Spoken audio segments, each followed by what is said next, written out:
because he gets me irate. Because me and my brother used to have a road when we was younger.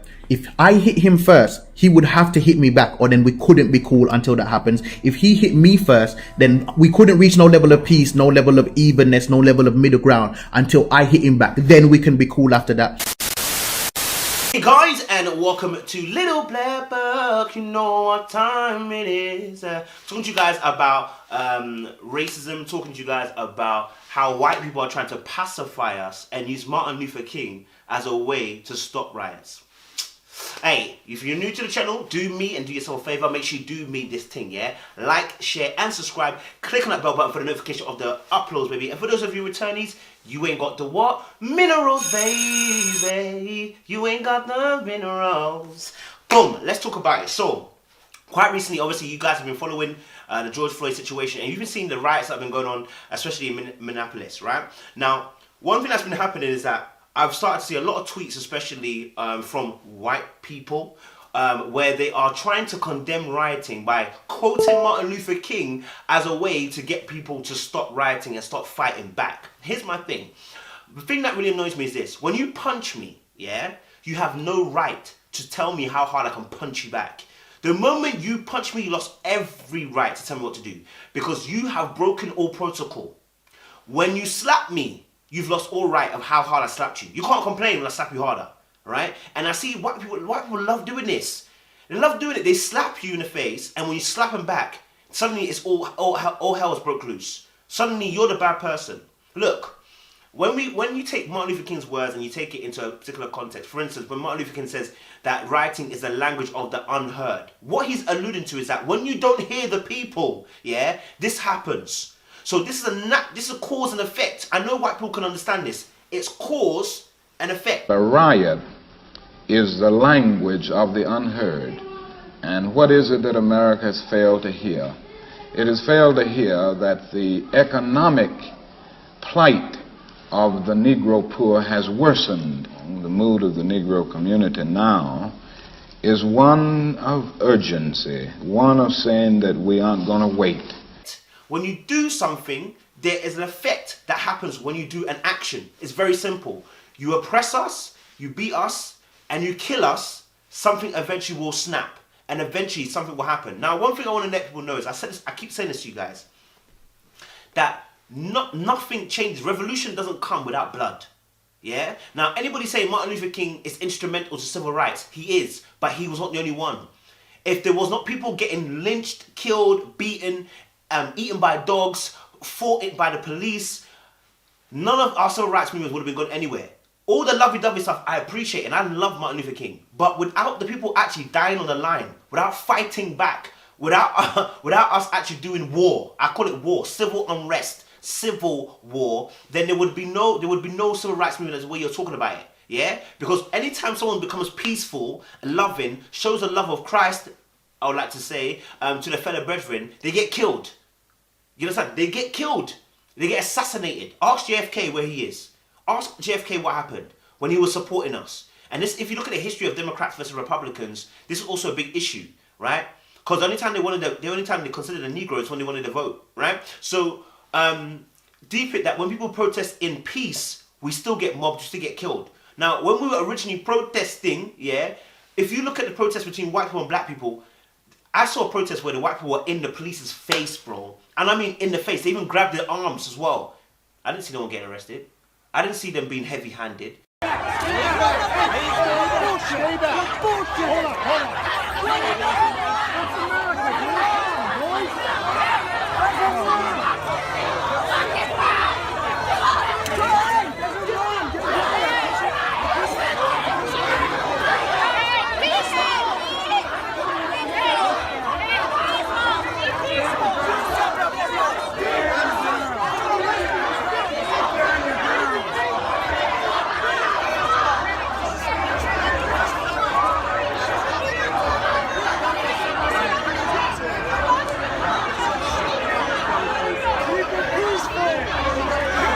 But when black people seem to protest, they get heavy-handed. Why? They've been instructed to. Why? Because what that does, it again further reinforces that black people are not humans, they're dogs.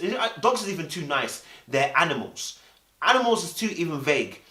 They are bugs. Because bugs, you crush. Because bugs, you don't think twice before killing them. You don't think twice before reducing them. Do you understand? Like, so I deeped it that, hey, look at this situation where they want us to cartel the way that we're behaving, and what they do, and this is a language of a racist, yeah. This is a language of a racist. I want you to understand this. There's a language that they use, yeah, and they don't even realize themselves. It's a bit like rape culture. Like some of the things that we do perpetuate it, and we don't even realize. Boys locker room talk, right? So here's the thing: when it comes to the racist culture, right? Something like this, tweeting something like this. Oh, I know it's sad that obviously a black man has been killed, an innocent black man's been killed, etc., etc. But the moment you put a but in that sentence, yeah, you've already started you've negated everything. It's like saying, I'm sorry, yeah, but the but negates what you said before that. Yeah, in this particular case, it's not connective. Yeah, it's a but. It's saying but, which means you're going to now undo everything you just said. Which is why an apology that's said with a but, it's not an apology. And so when you begin to discuss and say, hey, I feel bad as a black person's died, but whenever you put the but in there to introduce, but it doesn't mean they should be looting. How is looting and destroying property more important than a person's life? That lets you know where your particular privilege is and where your particular mindset lies. That's why I said the language of a racist, the cultural language of a racist, they don't even realize they're doing it. Do you understand? The language of a privileged individual. So that frustrates me. And using Martin Luther King to pacify us frustrates me. Because though he was a figurehead, he wasn't the only one. There were other leaders out there doing business. You understand? They used Martin Luther King because he was a loved one. But let me tell you something. There were people out there doing the aggressive stuff. Yeah, doing the stuff that many people wouldn't like to say. Just like, and Americans know this, because when it comes to things like war, right? It's not just the frontline people that are dangerous. No. The people that go in to destabilize governments. They don't tell you about those ones. But they're there. They don't tell you about this one, but they're there. You understand? And it's the exact same thing here with civil rights movements, and here when we're dealing with justice. It ain't going to change without someone being violent. You can't keep slapping people, punching people, killing them, free of charge, and think that they're not going to retaliate. It's going to happen. Because it gets me irate. Because me and my brother used to have a road when we was younger. If I hit him first, he would have to hit me back, or then we couldn't be cool until that happens. If he hit me first, then we couldn't reach no level of peace, no level of evenness, no level of middle ground until I hit him back. Then we can be cool after that. But when you talk to some white people about race, they want you to have a level of calmness, a level of peace when you're talking to them. But I find it difficult to do that because they don't understand that I've been hit and I don't feel like I can get a hit back. That's why I'm not calm. When I see that a man has put his knee on a black man's neck, it feels like I've been hit, and I can't hit the justice system back. I can't hit institutional racism back. I can't hit white supremacy back. So now it just feels like I'm getting hit, and the only thing I can do is just say, please stop hitting me. There's no sense of justice. There's no sense of it being equal. So that's why it feels like that. So if you don't understand why I'm talking to you and you're like, why are you talking to me? This isn't me. I didn't do that. Let me just do it in a math way. Let's take all emotions out of it. Let's ignore the fact that there's privileges that some people act like they don't even have.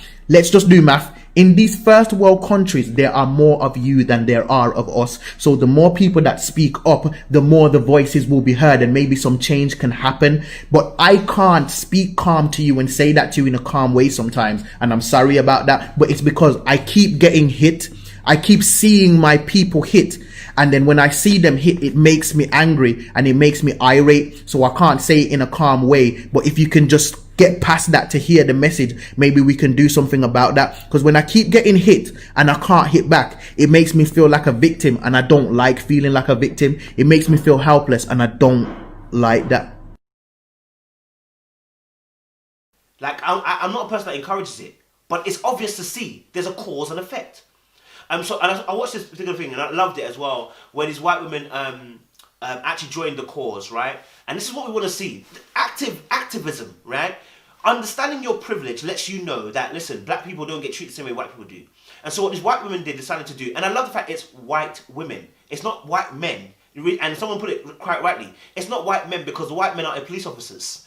You know what I mean? So the white women are standing with black people, and they're standing in front of the black people. They've created a what? A wall. Why? Because the police officers will not attack the same way. Do you see how important having white allies is. And those who understand their privilege, how important it is for them to go on the front line. Because now, the people that are attacking us can't attack us like can't attack us like bugs no more because they see their own. Do you understand? They value their own. They don't value us. Do you understand? So change is important. It needs other white people, allies, to help us. So it doesn't help when white people try to be disingenuous and disengaging by actually trying to